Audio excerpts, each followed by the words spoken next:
आकाशवाणी भोपाल से प्रस्तुत हैं प्रादेशिक समाचार।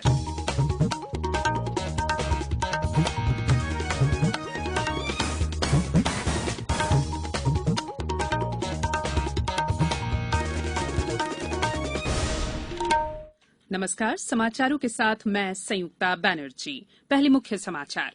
मुख्यमंत्री ने कहा, प्रदेश में कोरोना की स्थिति में निरंतर हो रहा है सुधार। राज्य की 28 विधानसभा सीटों पर अभी तक 56 उम्मीदवारों ने नामांकन दाखिल किए। भारत निर्वाचन आयोग के उप निर्वाचन आयुक्त ने इंदौर और उज्जैन संभाग में चुनावी तैयारियों का जायजा लिया और कोविड संक्रमण के कारण जेईई एडवांस परीक्षा में शामिल न होने वाले परीक्षार्थी फिर से दे सकेंगे परीक्षा। अब समाचार विस्तार से। मुख्यमंत्री शिवराज सिंह चौहान ने कहा है कि प्रदेश में कोरोना की स्थिति में निरंतर सुधार हो रहा है। पिछले 3 सप्ताह में प्रदेश में कोरोना के नए प्रकरणों में 37% की कमी आई है। प्रदेश की रिकवरी रेट 88.4% हो गई है और बड़ी संख्या में मरीज ठीक हो रहे हैं। सक्रिय मरीजों की संख्या जो 20,000 से ऊपर पहुंच गई थी, अब घटकर 14,932 रह गई है।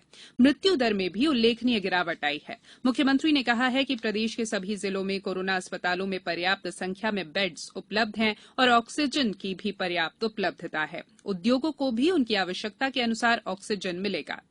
श्री चौहान ने आगामी त्योहारों पर विशेष सावधानी बरतने और सर्दी के मौसम के लिए सभी जिलों में कोरोना संबंधी पूरी तैयारी रखने के निर्देश सभी कलेक्टर्स और संबंधित अधिकारियों को दिए हैं। मुख्यमंत्री शिवराज सिंह चौहान आज मिंटो हॉल में 18 जिलों की 107 ग्रामीण पेयजल योजनाओं का वर्चुअल भूमि पूजन करेंगे। ये सभी पेयजल योजनाएं चुनाव अप्रभावित जिलों की हैं। जिन जिलों में उपनिर्वाचन है, वहां के कार्य शिलान्यास कार्यक्रम में शामिल नहीं किए गए हैं। इंदौर जिले में कोरोना संक्रमण के प्रति जागरूकता के लिए कोविड-19 अनुकूल व्यवहार परिवर्तन सघन अभियान चलाया जा रहा है। 30 नवंबर तक चलने वाले इस अभियान की थीम सावधानी में ही सुरक्षा रखी गई है। जिले में स्वास्थ्य विभाग की जिला माध्यम और विस्तार अधिकारी मनीषा पंडित ने आकाशवाणी को बताया कि आत्मनिर्भर भारत की संकल्पना प्रभावशील अर्थात आर्थिक गतिविधियों के साथ साथ आने वाले समय में पर्वों में लोगों का मिलना जुलना भी आरंभ हो जाएगा। शीत ऋतु में तापमान कम होने के कारण वायरस के प्रसार की संभावना अधिक होती है, क्योंकि ये उसके लिए उपयुक्त वातावरण होता है। ऐसे में व्यवहार परिवर्तन की आवश्यकता को देखते हुए लोक स्वास्थ्य एवं परिवार कल्याण विभाग ने अन्य विभागों के समन्वय से 7 अक्टूबर से कोविड अनुकूल व्यवहार परिवर्तन अभियान चलाया है। कोरोना से बचने के लिए जरूरी है मास्क पहने, धोते रहे हाथ, रखे 2 गज की दूरी और जब तक दवाई नहीं तब तक ढिलाई नहीं। प्रदेश में 28 विधानसभा सीटों पर होने वाले नामांकन की प्रक्रिया जारी है। कल 28 अभ्यर्थियों के 32 नाम निर्देशन पत्र जमा किए गए। अब तक कुल 56 अभ्यर्थियों ने 66 नाम निर्देशन पत्र जमा किए हैं। सागर की सुर्खी सीट से भाजपा प्रत्याशी गोविंद सिंह राजपूत और बसपा प्रत्याशी गोपाल अहिरवार ने कल अपना नामांकन पत्र दाखिल किया। वहीं सांची विधानसभा उपचुनाव के लिए 2 नामांकन भरे गए। कांग्रेस के प्रत्याशी मदन लाल चौधरी और निर्दलीय कमल सिंह तिरपालिया ने पर्चा दाखिल किया। छतरपुर की बड़ा मलहरा सीट से कांग्रेस प्रत्याशी रामसिया भारती ने नामांकन जमा किया। वहीं अनूपपुर में 3 अभ्यर्थियों ने नाम निर्देशन पत्र जमा किए। मंदसौर जिले की सुवासरा सीट से कांग्रेस उम्मीदवार राकेश पाटीदार ने आज डमी नामांकन भरा। वहीं इसी सीट से भाजपा प्रत्याशी हरदीप सिंह डंक ने भी पर्चा दाखिल किया। हालांकि दोनों ही उम्मीदवार पार्टी से बी फॉर्म मिलने पर दोबारा नामांकन दाखिल करेंगे। देवास के हाट पिपलिया में 3 और खंडवा में आज 1 अभ्यर्थी ने नामांकन दाखिल किया। कोविड-19 से बचाव और सुरक्षित रहने के 3 उपाय। मास्क लगाएं, 2 गज दूरी है जरूरी, सुरक्षित दूरी रखें, हाथ और मुंह साफ रखें। समाचारों में एक बार फिर आपका स्वागत है। भारत निर्वाचन आयोग के उप निर्वाचन आयुक्त सुदीप जैन ने कल इंदौर और उज्जैन संभाग के 7 जिलों में हो रहे उपचुनावों की तैयारियों की समीक्षा की। उन्होंने कोरोना के चलते सुरक्षित मतदान के लिए की जा रही विशेष व्यवस्थाओं का प्रचार प्रसार करने के निर्देश दिए। श्री जैन ने कहा कि मतदान केंद्रों पर सामाजिक दूरी, सैनिटाइजेशन, दस्ताने, मास्क, हाथ धोने के लिए पानी और साबुन के इंतजाम सहित कोरोना संक्रमण रोकने के सभी नियमों का ध्यान रखा जाए। बैठक में इंदौर और उज्जैन के संभागायुक्त और उपचुनाव से संबंधित 7 जिलों के कलेक्टर मौजूद थे।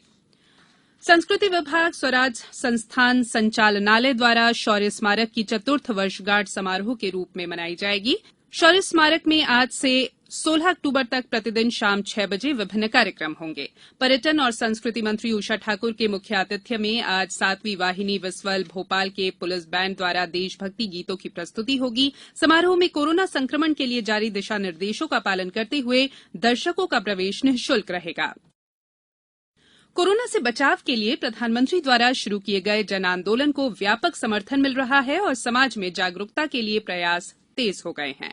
मलखम्ब फेडरेशन ऑफ इंडिया के अध्यक्ष डॉक्टर रमेश इंदोलिया ने लोगों से मास्क पहनने और सामाजिक दूरी बनाए रखने की अपील की है। करबद्ध अपील करता हूं कि कोरोना जैसी महामारी को अपने आप को और देश को बचाने के लिए भारत सरकार की जो कोविड-19 गाइडलाइंस हैं उनका हम अक्षर से पालन करें और देश को कोरोना मुक्त बनाने में अपनी महत्वपूर्ण भूमिका अदा करें। सोशल डिस्टेंस का पालन करें, हमेशा 2 गज की दूरी बनाए रखें, सदैव मास्क का प्रयोग करें, बार बार साबुन से अपने हाथों को धोएं, साथ ही संभव हो सके तो सैनिटाइजर का प्रयोग अवश्य करें। इंजीनियरिंग कॉलेजों में दाखिले के लिए जेईई एडवांस परीक्षा 2020 में जो उम्मीदवार कोविड-19 से संक्रमित होने के कारण शामिल नहीं हो पाए थे वे 2021 में इसे फिर से दे सकते हैं। भारतीय प्रौद्योगिकी संस्थानों के संयुक्त प्रवेश बोर्ड ने कल एक बैठक में कोविड-19 से ग्रस्त होने पर परीक्षा में शामिल न होने पाने वाले उम्मीदवारों को एक और अतिरिक्त प्रयास की अनुमति देने का फैसला किया है।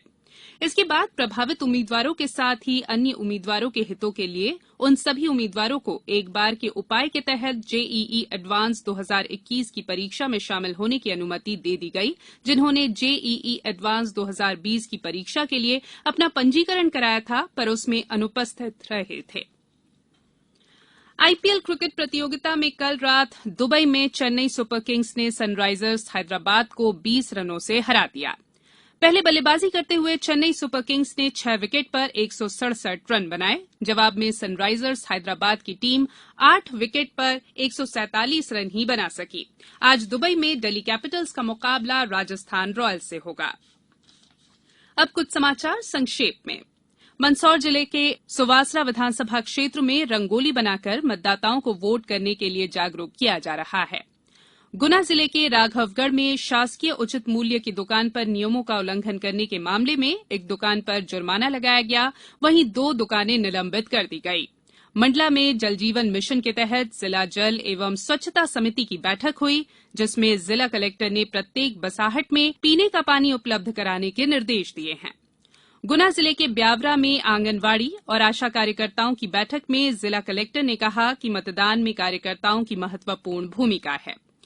और वरिष्ठ शिक्षाविद अशोक कडेल ने कल हिन्दी ग्रंथ अकादमी के संचालक का पद संभाल लिया है। इस अवसर पर उन्होंने कहा कि क्षेत्रीय साहित्य प्रकाशन के साथ छात्रों को पाठ्य सामग्री उपलब्ध कराना अकादमी का मुख्य लक्ष्य रहेगा।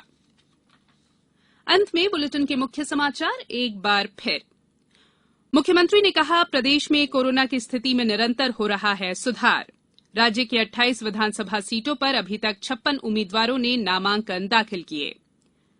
भारत निर्वाचन आयोग के उप निर्वाचन आयुक्त ने इंदौर और उज्जैन संभाग में चुनावी तैयारियों का जायजा लिया और कोविड संक्रमण के कारण जेईई एडवांस परीक्षा में शामिल न होने वाले परीक्षार्थी फिर से दे सकेंगे परीक्षा। इस बुलेटिन में फिलहाल इतना ही। बुलेटिन के अंत में एक अपील, मास्क और 2 गज की दूरी, हाथ धोना भी है जरूरी। नमस्कार।